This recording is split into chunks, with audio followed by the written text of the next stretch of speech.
आज आप समझ पाएंगे कि आलस्य क्या है, यह कैसे पैदा होता है और इसे कैसे खत्म किया जा सकता है।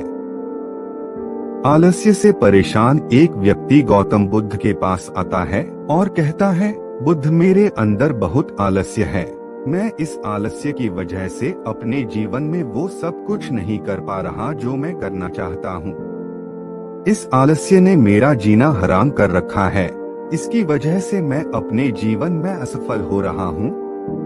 कृपया आप मुझे इस आलस्य से छुटकारा पाने का कोई तरीका बताइए। यह सुन गौतम बुद्ध मुस्कुराते हैं और उस आलसी व्यक्ति से कहते हैं, तुम्हें कैसे पता कि तुम्हारे अंदर आलस्य है? उस आलसी व्यक्ति ने कहा, बुद्ध, केवल मैं ही नहीं बल्कि मेरा पूरा परिवार भी यही कहता है कि मैं एक आलसी व्यक्ति हूँ। बुद्ध ने कहा, क्या तुम मुझे इस प्रमाण दे सकते हो कि तुम एक आलसी व्यक्ति हो? उस आलसी व्यक्ति ने कहा, बुद्ध, मैं दे सकता हूँ। बुद्ध ने कहा, फिर प्रमाण दो। उस आलसी व्यक्ति ने कहा, बुद्ध, हाँ, मैं यह तो जानता हूँ कि सुबह उठना मेरे स्वास्थ्य और मेरे मन दोनों के लिए ही लाभकारी है, लेकिन मेरा आलस्य मुझे सुबह जल्दी उठने ही नहीं देता। बुद्ध ने कहा, अच्छा, परंतु क्या तुम्हें पता है कि आलस होता क्या है? उस आलसी व्यक्ति ने कहा, बुद्ध, मुझे यह तो नहीं मालूम कि आलस होता क्या है, लेकिन यह जो कुछ भी है बहुत बुरा है। बुद्ध ने कहा, आलस्य एक मानसिक अवस्था है, एक भाव है, एक विचार है, जिसे जाने अनजाने में हम इंसान खुद ही अपने अंदर पैदा करते हैं। आलसी व्यक्ति ने कहा, परंतु वह कैसे?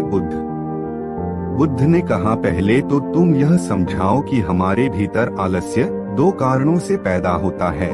पहला कारण है शारीरिक और दूसरा कारण है मानसिक। शारीरिक आलस्य का पहला कारण है भोजन। जब हम कोई ऐसा भोजन ग्रहण करते हैं जिसमें खुद कोई जीवन नहीं है, तो यह भोजन हमारे शरीर के लिए बोझ बन जाता है और फिर यह हमारे अंदर आलस्य पैदा करता है, क्योंकि हमारा शरीर भोजन से मिलने वाली ऊर्जा के सहारे चलता है और फिर हम इसे जैसा भोजन देते हैं वैसे ही ऊर्जा हमारे शरीर को भी प्राप्त होती है। इसलिए अगर तुम आलस्य से बचना चाहते हो तो आसानी से पचने वाले और सीधे प्राकृतिक से प्राप्त होने वाले कुछ पदार्थों को अपनी भोजन में शामिल कर दो। शारीरिक स्तर पर से का दूसरा कारण है गलत तरीके से चलना, गलत तरीके से बैठना और गलत तरीके से लेटना।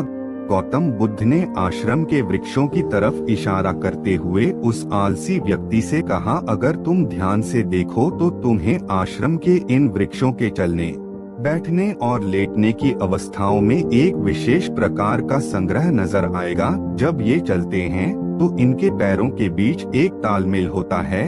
जब ये बैठते हैं तो इनके रीढ़ की हड्डी एकदम सीधी होती है और गर्दन थोड़ी सी ऊपर होती है, और जब ये लेटते हैं तो इनका शरीर एकदम शिथिल होता है। इनके शरीर के किसी भी अंग पर कोई तनाव नहीं होता, जिसके कारण यह एक गहरी और आरामदायक नींद ले पाते हैं। उस आलसी व्यक्ति ने पूछा, बुद्ध, क्या पर्याप्त नींद लेना भी उतना ही जरूरी है?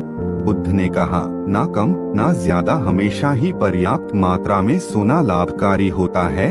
अगर तुम आज रात पर्याप्त नींद नहीं लेते तो तुम्हारा कल का पूरा दिन थकान और आलस से भरा होगा, इसलिए पर्याप्त नींद भी उतनी ही जरूरी है। आलसी व्यक्ति ने कहा, हाँ बुद्ध, ये तो मैंने भी महसूस किया है। बुद्ध ने कहा, शारीरिक स्तर पर आलस्य का तीसरा कारण है सुबह जल्दी ना उठना। यह सुन आलसी व्यक्ति ने कहा, हाँ बुद्ध, मैं तो सुबह जल्दी उठ ही नहीं पाता हूँ। बुद्ध ने कहा, तुम सुबह जल्दी तब उठ पाओगे जब तुम रात में जल्दी सोओगे। बुद्ध ने आश्रम के भिक्षुओं की तरफ इशारा करते हुए कहा, इन भिक्षुओं को देखो, इन्होंने रात्रि में अपने सोने का एक निश्चित समय निर्धारित कर रखा है और यही कारण है कि ये रोज प्रातः काल जल्दी उठने में सक्षम हो पाते हैं।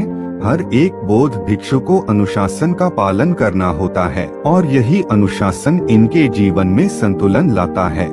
तुम मेरी एक बात को समझो, तुम्हारा आलस्य केवल तुम्हें उन्हीं कामों को करने से रोक सकता है जिन्हें करने की तुम्हारे पास कोई बड़ी वजह नहीं है। काम को करने की कोई बड़ी वजह है, वहाँ आलस्य हो ही नहीं सकता।